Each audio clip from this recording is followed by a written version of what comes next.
ఆయన కుమారుని మరణము ద్వారా కలిగే సమాధాన సువార్త అనే సారము చేత వెట్టగలిగి ఆనందభరితులము కావాలన్నదే దేవుని ప్రణాళిక, దేవుని ఏర్పాటు.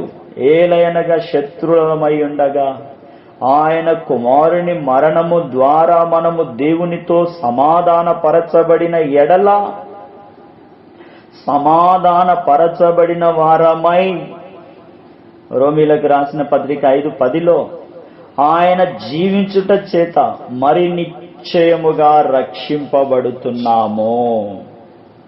ఇదొక గొప్ప మర్మం, ఇదొక గొప్ప సత్యము. నమ్మితే నష్టము లేదు, నమ్మకపోతే అమ్మబడి అగచాట్ల పాలే. ఖండించ